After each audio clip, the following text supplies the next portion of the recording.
नमस्कार मित्रांनो, पुन्हा एकदा दाणे सरकार या चॅनेलमध्ये तुमचं मनपूर्वक स्वागत आहे.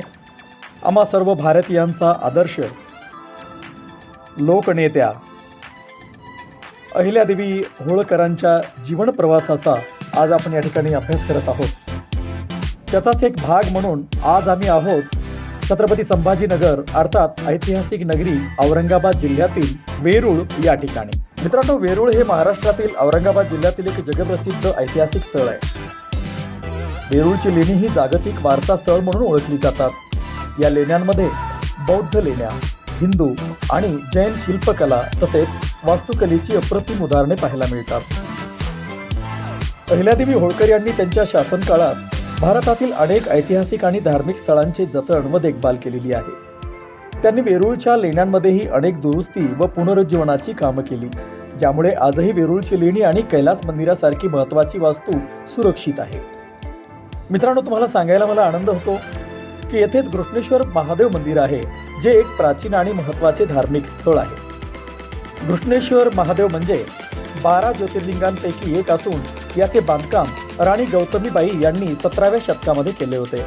तथापि या मंदिराचा जीर्णोद्धार सुमारे 18व्या शतकात अहिल्यादेवी होळकर यांच्या कार्यकाळात करण्यात आलेला आहे. मित्रांनो, वेरूळ म्हणजे कला, संस्कृती आणि इतिहासाचा अमूल्य ठेवा, जो आजही आपल्यासमोर उभा आहे. मित्रांनो, आपण बघू शकता घृष्णेश्वर मंदिराच्या जवळच अहिल्यादेवी होळकर यांच्या कार्यकाळात एक सुंदर असा घाट बांधला गेलेला आहे. या घाटाजवळच हे एक शेवण तळे नावाचे एक विशाल आणि खोल असे तळे आहे, ज्यामध्ये येणाऱ्या भक्तांसाठी स्नानाची सोय उपलब्ध करून देण्यात आलेली होती. मित्रांनो, आपण बघू शकता या परिसरात 8 वेगवेगळी मंदिरे आहेत, जी पूर्णपणे दगडी बांधकामाने सजलेली आहेत. या मंदिरांचे दर्शन घेतल्यानंतर भाविक पुढे घृष्णेश्वर मंदिराकडे दर्शनासाठी जात असतात.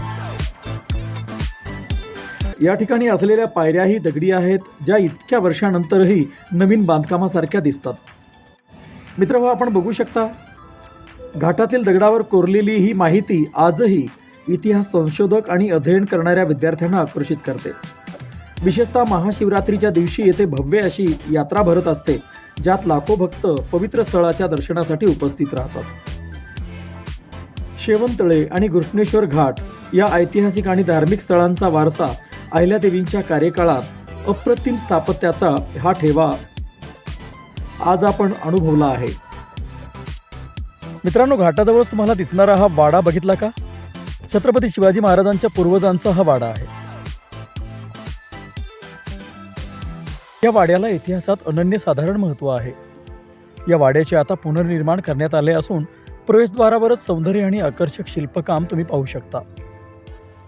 मित्रांनो, एका मान्यतेनुसार वेरूळ क्षेत्र प्राचीन काळात राष्ट्रकूट राजवंशाच्या आधिपत्याखाली होते. राष्ट्रकूट राजे विशेषतः कृष्ण प्रथम यांनी वेरूळ परिसराचा विकास केला आणि भव्य मंदिरांची निर्मिती केली. राजवाड्यांसाठी प्रसिद्ध नसले तरी वेरूळ आणि त्याच्या आसपासच्या ठिकाणी राजांची उपस्थिती असावी असे मात्र उल्लेख सापडतात. चला तर आपण थोडंसं पुढे जाऊया. हे पहा, इथेच तुम्हाला छत्रपती शिवाजी महाराजांचे पिता श्री शहाजीराजे भोसले यांची भव्य आणि प्रभावी अशी मूर्ती दिसते, जी त्यांच्या कर्तृत्वाची साक्ष देते. वाड्याभोवती मजबूत तटबंदी आहे, जी वाड्याच्या संरक्षणासाठी अत्यंत महत्त्वाची होती. पूर्वी या वाड्याच्या इतिहासाची संपूर्ण माहिती देणारा फलक इथे होता, परंतु आता तो गंजल्यामुळे अस्पष्ट झाला आहे. या वाड्याशी संबंधित माहिती इतिहास अभ्यासक, स्थानिक लोक व विविध संशोधन ग्रंथातून उपलब्ध होऊ शकते, ज्यामुळे वेरूळच्या भोसले घराण्याच्या वैभवशाली वारसा अधिक स्पष्टपणे समजून घेता येईल.